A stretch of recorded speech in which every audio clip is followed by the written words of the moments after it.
The mighty God will be born as a child. So your God's going to be born as a baby? No, that's his name. That's not him being mighty God. No, Much in the previous chapter. Yeah, but in the previous chapter. Buddy, take it easy. Okay. I know your arguments. Listen to yourself. So because he's called Wonderful Counselor, he's not really a wonderful counselor? See, listen to your stupidity. I don't get what you mean. So you said that's his name. That's not who he is. So his name is Prince of Peace, but he's not really a Prince of Peace. No, the name indicates that he... What happens when theological debate gets raw and unfiltered? I just watched an intense confrontation between a Christian apologist and a Jewish scholar that absolutely demands our attention. The questions raised about Isaiah chapter 9, Haggai's temple prophecy, and the Davidic covenant are foundational issues that determine whether Jesus is truly the Messiah. Before we analyze this, drop your honest opinion in the comments. Are these prophecies clearly messianic? What's your view about the Messiah? You believe in the Messiah? He's coming? Yeah, of course we do. What do you believe about the Messiah? He's going to be wise beyond his years. He's going to be son of David. He's going to be... What does it say he's going to be a son of David? Isaiah 12, I believe. Or no, it's Isaiah 11. But I'll give you $1 million to show me it says Messiah. Oh, no. You mean literally the name Messiah? Yeah, I want to know because you rabbis, or not you rabbis, you Jews have selectively decided which prophecies are messianic, which are not, in order to show that Jesus is not the Messiah. So I'm not going to play your game. This is what you're referring to, Isaiah 11, not 12. Yeah. Then a shoot will spring forth from the stem of Jesse. I'll give you $1 million and we'll all convert to your religion. Show me where this says this is about Messiah, the son of David. Because of the stem of Jesse, sorry. So was Hezekiah from the stump of Jesse? Yes. Was Josiah from the stump of Jesse? Yes. Was Solomon? Yes. Okay, now prove to me that this is Messiah, not one of these kings that came.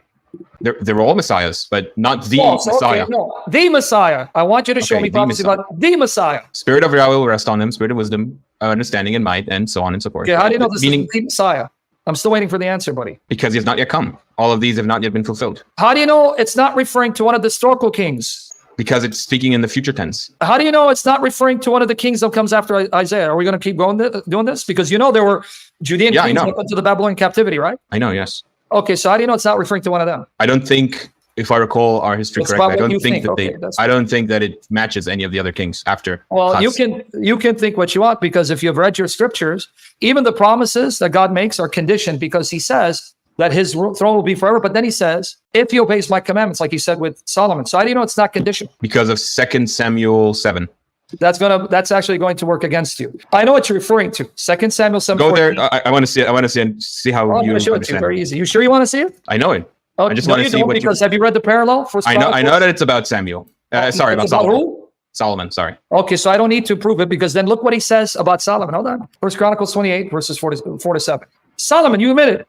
So now here's the parallel. Yet Yahweh, the God of Israel, chose me from all the house of my father to be king over Israel forever. For he has chosen Judah to be a ruler, and the house of Judah, my father's house, and among the sons of my father, he took pleasure in me to make me king over all Israel. Now of all my sons, for Yahweh has given me many sons, he has chosen my son Solomon to sit on the throne of the kingdom of Yahweh over Israel. And he said to me, your son Solomon is the one who shall build my house and my courts. For I've chosen him to be a son to me, and I'll be a father to him. And I will establish his kingdom forever if he will be strong to do my commandments, and my judgments is done now. So what if Solomon doesn't do his commandments? Will his kingdom be forever? No, but it didn't say. Good. He never said that he removes his kingdom from him. I didn't say he removes the kingdom from David. It says Solomon's kingdom will be forever if he obeys my commandments. So if he doesn't, that means his Solomon, not talking about David, won't be forever. So my point is, Isaiah 11, how do you know it's not talking about one of those historical kings that had he obeyed God, then his rule would be forever, but because of sin, he then disqualified himself? No, because it says here that it's forever, right? And I know that there's a conditional here. I know that there's a condition here, but it's never been met. You don't know the Tanakh. Because I just said that when you have statements that says his kingdom will be forever, you can't just take a passage in isolation, because then you're going to have to look for all the other passages related to the same theme. And all throughout, the condition for the sons of David is they must obey, otherwise the Lord will discipline them. Do I need to show you something? But that's not what it said in 2 Samuel 7. That's the problem. All right, okay. Now, you sure you want to go that route? Because now Isaiah 9:6, you just proved Messiah is God in the flesh. Now I'm going to play your game. What does that have to do with it? It doesn't say, because it says the child born who sits on David's throne, his kingdom will be forever. El Gibbor, yeah, I know that. Who is this? It's supposed to be the Messiah, yeah. Oh, you agree it's a Messiah? Yeah. Oh, you shocked me. I'll be honest, because it's really not that complicated, because in the Bible, the idea of The idea of them, no, it's not, because in the ancient world, the idea of the mighty God. The idea of being, the idea of the king being God or son of God is really not that far-fetched. No, very complicated. Because I want you to hear me out. I'm going to challenge you. Show me in Isaiah where the phrase El Gibbor is used for someone other than true God. The very next chapter, El Gibbor is used of Yahweh. Isaiah 10:20-21. Now, it will be on that day that the remnant of Israel and those of the house of Jacob who have escaped will never again rely on the one who struck them, but will truly rely on Yahweh, the Holy One of Israel. A remnant will return, the remnant of Jacob, to the mighty God, El Gibbor. The very next chapter, and Isaiah is full of references. There is no other El, Elohim besides Yahweh. But in the chapter previously, the mighty God will be born as a child. So your God's going to be born as a baby? No, that's his name. That's not him being mighty God. No, that's in the previous chapter. Yeah, but in the previous chapter. Buddy, take it easy. Okay. I know your arguments. Listen to yourself. So because he's called Wonderful Counselor, he's not really a wonderful counselor? See, listen to your stupidity. I don't get what you mean. You said that's his name. That's not who he is. So his name is Prince of Peace, but he's not really a Prince of Peace. No, the name indicates that he needs to be a Prince of Peace. He's going to be what? Say it again. He needs to be a Prince of Peace. So, but it's not a quality of him. Okay, that's what I'm talking about. Listen to yourself, dude. Listen, you're being recorded. So he will be named Prince of Peace because he needs to be that, right? Yes. So the name refers to a quality he must have. Okay. Because that's what you just said, right? Yes. Okay, so that means the name Mighty God means this is something he must become, the Mighty God, according to your That's why I want you to go to the previous chapter. Isaiah 8 is about what? Ma'il Shalal Chashbaz, the one that you usually skip. And why? The text tells you why he's called that, right? Yeah, why because it's a prophecy about Damascus and Iran. So what it doesn't have to do with him being mighty God. It has to do with you just situation. Did you not just say Prince of Peace is something he needs to be? It is, yeah, it is. But you just refuted yourself. Yeah. Prince of Peace is something he needs to be. But then you went to Isaiah's son and you said, see, that name is not what he is. So make up your damn mind. Why does a prophecy need to be unanimous in its understanding? A Prince of Peace. Just say he's not going to be a Prince of Peace. I don't understand why is it so complicated. It's really simple. No, you made it complicated. You're burying yourself. Okay, I'm sorry. So please explain to me: is the child actually a ruler of peace? Will he rule in peace? Yes or no? It's a prophecy of what he's supposed to be. Okay, so he will be that, right? Not necessarily.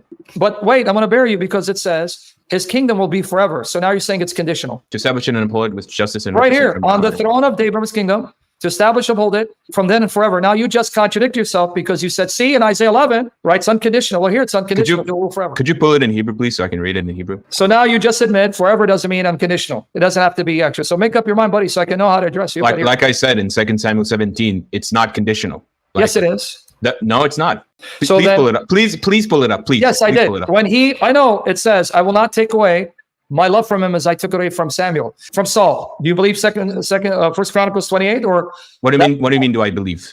I just read to you that in verse 7 of First Chronicles 28:7 that his king will forever if he obeys my commandments. So you're saying Chronicles now contradicts 2 Samuel? Yeah, I know what you mean. Okay, so stop playing games with me. I know what 2 Samuel 7, but I don't pit scripture against scripture.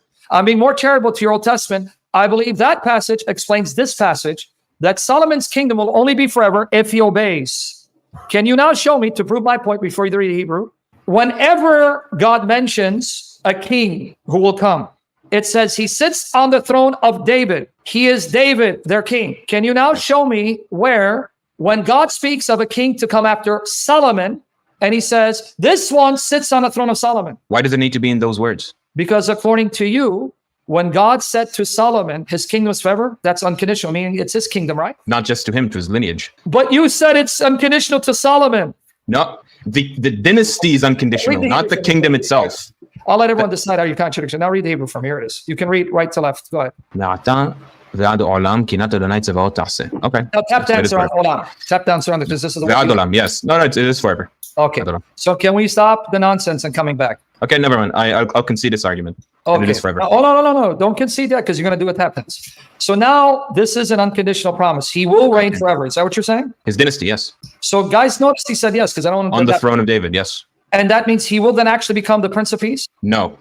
You know, you got to get out of here right now. You said that the name means that's what he needs to be, but doesn't mean he'll become it, right? It's a prophecy, yes. I think. But now you admit this is unconditional. That means he will actually become king. he will actually sit on David's throne and he will rule forever. So he's going to actualize it, right? Yes, I guess, yes. Now be honest then. That means that he will then actualize being the Prince of Peace, right? Yes, this future king. Now, Yes. now I like you. Then it means he will actually become the mighty God. You're stuck. I'm not so sure, no. Not so sure that I'm stuck. Okay, well, let's ignore that. But I know you're being convicted. So what other prophecy do you have that you think is about the Messiah? I can't pull up one off the top of my head.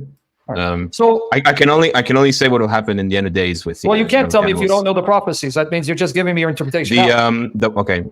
Okay, I want to show you because you like Haggai. Your name is Haggai, right?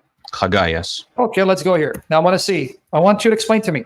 The first temple of Solomon, Shlomo, the cloud appeared, fire came out of the cloud and consumed the sacrifices, and Solomon and the priest saw it, right? Yes. Fire. Okay, so you know that, right? Yeah. And not only that, but in the temple, you would have the mercy seat, the Ark of the Covenant. You would have the golden jar of manna. You had Aaron's rod, and you had the tablets of stone behind the most holy place, right? Yes. In the second temple, did the pillar of cloud appear? No. Did they have the rod and the tablets of stone? No, there's a midrash about the word there that talks about. So they didn't have it, right? I believe you. No, they didn't have it. They didn't have it. Okay, now since your name is Haggai, can you explain to me how the glory of the second temple will be glory than the first? Here it is, Haggai 6, chapter 2, verse 6 to 9. For thus says Yahweh of hosts, once more, in a little while, I'm going to shake the heavens and the earth, the sea also and the dry land. I will shake all the nations. They will come with the desirable things of all nations. I will fill this house. It's not about the second temple. Yes. You know this because you've read Haggai 1. I hope you're not going to disagree with me. No, I know. Okay, good. He's not being honest. I will fill this house with glory, says Yahweh of hosts. The silver is mine, and the gold is mine, declares Yahweh of hosts. The latter glory, the glory of this house, will be greater than the first. Yes. And in this place I will give peace. So what happened in the second temple that made the glory of the second temple greater than the first? And how did God establish peace in the second temple? In light of the fact it was destroyed? It never happened. That's not what it says. Remember you said unconditional promise? You didn't say it. Okay. All right. This goes to the interpretation of whether the second temple is a second temple or is it merely a condition of the first? The latter house, this house. You want me to read it? Okay, I know, but this is house. I know what you mean. What I'm trying to say is that this goes into the interpretation of whether or not the second temple was the second temple or is it simply the first? Your tradition says. The text in front of my eyes. I will fill this house. Do I need Which means this house can mean the future house, not necessarily the second temple. No, because let's read from verse 1. No, I'm sorry. Bye your tradition. On the 21st of the 7th month, the word of Yahweh came by the hand of Haggai, the prophet, saying, speak now to Zerubbabel. He was not building a future house that didn't exist. He was building the second temple. The son of Shealtiel, governor of Judah, and to Joshua, the son of Jehozadak, the high priest and eminent of the people, saying, who among you remains who saw this house in its former glory? And how do you see it now? Yes. Does it not seem like nothing in your eyes? Well, hold on. Don't say yes, because when I tell you it's about this house, oh, no, it doesn't mean that. I know it's about this house. That's my point. It is this house. But this house doesn't... How did this house become more glorious? I will fill this house with glory. But you think this is the second temple. It wasn't finished built when Zerubbabel and Joshua were building it. I know. It took many more years, so that even at the time of Ezra, they were still building it. Stop the games, dude. I know. I'm not denying any of this. Okay, so how did the second house become more glorious than the first? It did not. That's my point. It didn't. So this is a false prophecy. No, it's not. That's my point. It's not talking about the second temple. Because you're wasting my time. Okay. This house, which house? Let's go back. This house that Zerubbabel is fashioning, this house I will fill with my glory. Okay. Can I give you an analogy, maybe to illustrate I my want point? to deal with the text, buddy. I'm trying. I'm following the text more than you are. Can you explain it to me? I'm trying to. You know what? No, you're not. You're telling me it doesn't have to mean this house. I'm going to pull it up in Hebrew. Maybe it's more clear there. You want me to show you the Hebrew? You can read the Hebrew. It's not going to make your case. I think it will. Okay, let's see how it's going to make your case. My goodness, sorry. My goodness, man. What I have to I just feel like we're talking past each other. I don't know how. No, we're not. You're denying what the text says because you know it's going to show you missed your Messiah and you don't want to repent. Here it is. Okay, Haggai. Let's go to Haggai 2. Okay. What do you want to start reading from the Hebrew from here? It's right in front of you. You want to start from verse 1? Yeah. Okay, talking to the guy. Scroll down. What does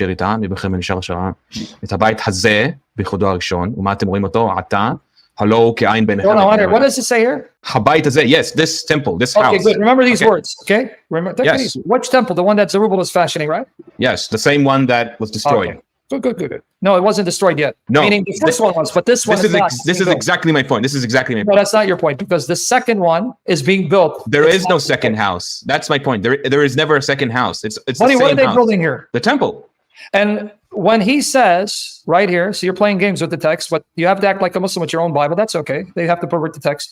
Watch here now. Okay, a little while, and I will shake heaven and earth and the sea. All right. And dry land, I will shake all nations, and they shall come. The desire of nations, and I will fill what again? Yes. Which house? This house. Which one? Hazeh, yes. This is what I mean. Which one? The one Zerubbabel is building, right? No. That's, okay, you know what? Yes. Yeah. For your sake, yes. Because I don't think you understand my point. No. It's going to make, because now I want to know here. What does it say here? Okay. Yes. So this temple will be filled with glory more than the previous one. The former one is which one? How to show which one is that? I'm going to go in like 5 minutes. I just want to make it. Okay. Which one is this? The former one. Harishon was the first temple. Say it again. The first temple. Okay. So when it says ha bayat haza, the same word used all throughout. I hope I don't have to give you ha bayat haza. And then we go back here. Let's see. Hold on. Let's see. Let's go here, because I don't want you to do the tap dance, but please, friend, please. I know what you mean. I know what you're talking about. Okay, so can we now stop the game? Ha bayat haza is the temple that Zerubbabel and Joshua are building, right? All right, I think I can explain this. It says, can you scroll down to the word next to, scroll down, please? Yes. Which one? Verse 9? Okay. Ha'acharon min harishon. So yes. Ha'acharon here can also refer to the prophecy in Isaiah, which speaks that he is the first and the last. Ani harishon v'ani ha'acharon. So acharon here doesn't mean this house is the last house. Can you stop butchering Isaiah 44:6? Because that's telling God is the first and last. Here it's talking about this temple in contrast to the former one. I'm talking about the word acharon here, the word latter here. Acharon. It's referred to ha bayat hazah. I know the connection. I know. This is what I'm trying to tell you. Why don't you come back some other time, because you said your time is up, because we're spending. Yeah, I'm sorry. Come back. I'm sorry. Let me know it's you. I enjoy talking to you, but I'm sorry if I'm unclear. I'm really sorry. No, it's okay, bro. Come back. We'll talk more about Messiah and the Godhead. So. Okay, sorry. Goodbye. I'm not a Christian. I'm not going to let Jesus bail you out. Justify for me God commanding, because even Netanyahu, he even appealed to 1 Samuel 15, Amalek. Amalek, yeah, I know. Yeah, he appealed. He likened the Palestinians to Amalek. Justify for me the morality of wiping out everything that breathes, even infants and animals who have done you no harm. Go ahead. Oh, you're referring to the law that when we conquer Canaan, we're supposed to wipe out. Not only that, in 1 Samuel 15, this is what, Hebrew, right? King Saul, yeah, I know that. When Netanyahu tried to justify bombing over 30,000 people, including children. He likened them to Amalek, right? Yes. So what did God tell Saul to do to the Amalekites? Destroy them to the last. Even infants, right? Yes. Even animals? Yes. That means your God of the Old Testament makes Allah of the Quran look humble. Justify that for me. Jesus is not going to bail you out. You're not going to use my Jesus to bail you out. Because if you follow, in the case, I'm going to use the biblical case, and then I'm going to... You can't use Jesus, so don't use him. No. I don't believe in Jesus. I'm going to use the biblical case. The biblical case is to say that they were not only were they were pagans, I mean, at the time... Infants? That begs Okay, that's exactly my point. Animals Animals are pagans too. They were worshiping gods and the animals. Yeah, it's called Milchemet Choma. The idea is to animals take worship everything. You see the genius? So I want people to laugh at you. The animals are pagans because they worship gods and goddesses. So is that what you're saying? The point is to remove everything that they own. Why? Why not destroy the warriors, spare the children, incorporate them into the life of Israel, and teach them about the same reason you can't do it now, because I didn't ask you that. When you are raised in the environment of paganism, in the case of the Old Testament, you will grow to be. Hold on, wasn't Abraham raised in the environment of paganism? Yes, but he was chosen, and yet he converted, right? Technically, if you want to use that word. So why can't you spare the infants? Now you wiped out the warriors, incorporate them in the life of Israel, and then teach them about the God of Israel. Technically, in the Torah, that's exactly what happens. So. No, that isn't what happens. Is wipe them out. In fact, God rebuked Saul for not wiping everything out. I know. Because he disobeyed God. Disobeyed God. Say what? That's what I'm trying to do. I'm saying that if you are living in a pagan environment and you don't do that, you want me to go back to my first objection, which you didn't answer? You want me to go back again? Let me repeat my objection, which you didn't answer. Okay. Why do you need to wipe out infants and animals when you can simply wipe out the warriors, and then the infants you spare, because now you will incorporate them in the commonwealth of Israel and raise them in the fear of God, just like if a stranger decided to attach himself to Israel. In the Torah, it says you will treat him as a native Israelite. So why did God do that? Brothers and sisters, What we just witnessed reveals something critical about defending biblical truth in theological combat. This was not a casual conversation. This was a direct confrontation over whether Old Testament prophecies definitively point to Jesus as Messiah. The apologist pressed the Jewish scholar named Haggai on Isaiah chapter 11, demanding proof that the shoot from Jesse's stump refers to the Messiah and not just another Judean king like Hezekiah or Josiah. The challenge is legitimate and needs addressing. How do we demonstrate these prophecies transcend their immediate historical context and point to a singular future Messiah? The answer lies in cumulative fulfillment that no historical king achieved. The pivotal moment came with Isaiah 9, verse 6, when the scholar claimed El Gibbor, Mighty God, is merely a throne name and not an actual divine attribute. The apologist destroyed that argument by pointing to Isaiah 10 verses 20 and 21, where the identical title refers directly to Yahweh himself. This is devastating logic. You cannot claim Prince of Peace describes what Messiah will become, but then argue Mighty God is just symbolic. Either the names reflect actual qualities, or they are meaningless. The intellectual inconsistency collapses under scrutiny. The Haggai chapter 2 exchange was absolutely crucial. God promises the latter glory of the second temple will exceed Solomon's temple. Yet, historically, that second temple lacked everything that made the first glorious. No Ark of the Covenant, no tablets of the law, no Aaron's rod, no Shekinah glory cloud. So what made it greater? The only coherent answer is the physical presence of God himself walking in those courts. Jesus Christ, God incarnate, taught in that temple. That is the greater glory. Haggai prophesied. When the scholar tried claiming this house could mean a future temple, the apologist demolished that escape route by showing the text explicitly addresses Zerubbabel, who was actively building the second temple. The context is undeniable. Then came the confrontation over 1 Samuel chapter 15 and the Amalekite destruction. When asked to justify the command to destroy everything, including infants and animals, the scholar finally admitted, "I don't know." This is where the apologist made his most powerful point. Without Christ, without understanding divine justice and mercy converging at the cross, the Old Testament presents unresolvable ethical tensions. Jesus does not bail out difficult passages. He is the interpretive key that makes them coherent. What this debate demonstrates is that Messianic prophecy forms an interlocking cumulative case. The Davidic covenant's unconditional promises, Isaiah's suffering servant who is also divine, temple prophecies requiring divine presence, all converge on one figure who must be both fully human and fully God. Jesus of Nazareth alone satisfies every criterion. Share your thoughts below.